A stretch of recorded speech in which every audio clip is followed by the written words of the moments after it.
re ngwatano ya rigitani nende bwita bakodwa ne saini cia kwendekithia thirikari bambire Rwang'I kuthetera rigitani yeru Health Service Commission kenda bombo tungatura mathina yona mpwi bakiare bwita mandaktari ni kinyamara kibogulukira na thirikari ite kubathikira nende ne bakuria mbunge okuluki mendekithia wona yabakinyila Antony Kathenya aina ntatonkuruki. Power. Power. Comrades, power. Power.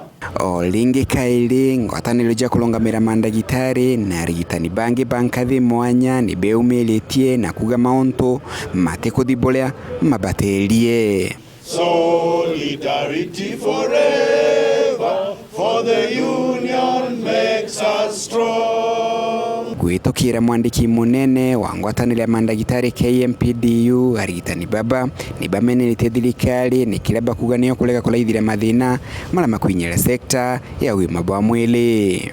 Na kitu ambacho tumeona kuwa kumekuwa na zile mgomo wa madaktari, mgomo wa wauguzi, mgomo wa matibabu, ile ambao zimeonekana katika hii miaka 10 ambayo umekuwa ni mingi zaidi. Tunasema kuwa kumekuwa na more than 100 of them.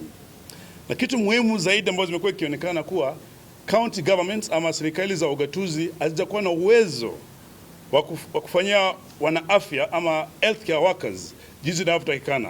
Mshahara zinachelewa.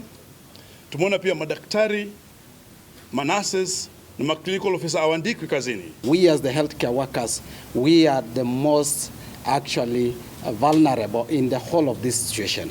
We come out to call for more resources into health, but no one is there to listen to us. Arigitani baba leo ni baurite thirikari gutigera ni kuongerera kigina kili sekta ya ugima bwa mwili thina ile thiritwe kinyelio tungata kiri thibitari ja mwingi. The resources allocation can easily demonstrate that no one think about health. The proposal in parliament, there is none that is touching on health.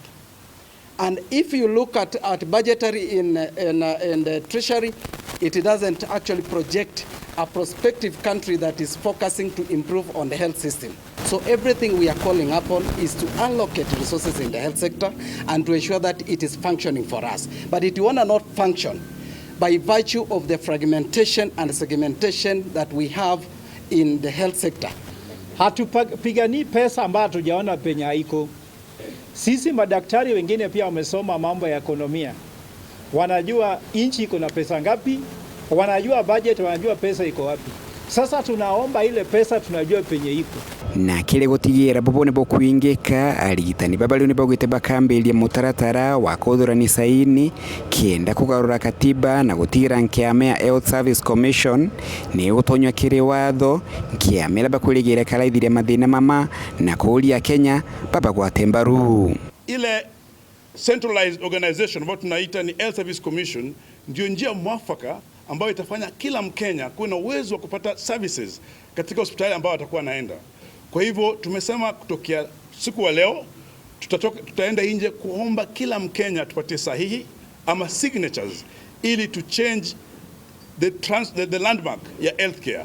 Otherwise, in the next 5 years, you will not see any doctors in the hospitals, you will not see any nurses, you will not see any clinical officers, because all of them will migrate and work in the countries that their dignities are preserved. You Kenyans, we are inciting you to get to know that it is upon you to change things and to ensure that the people you have put in power can only think about your health, because now education is not doing well, health is not doing well, and there is no food for you. So your health is actually in a very bad situation. Kuma muji muneno Nairobi, Mbeta Antony, Rangi wa Kathenya.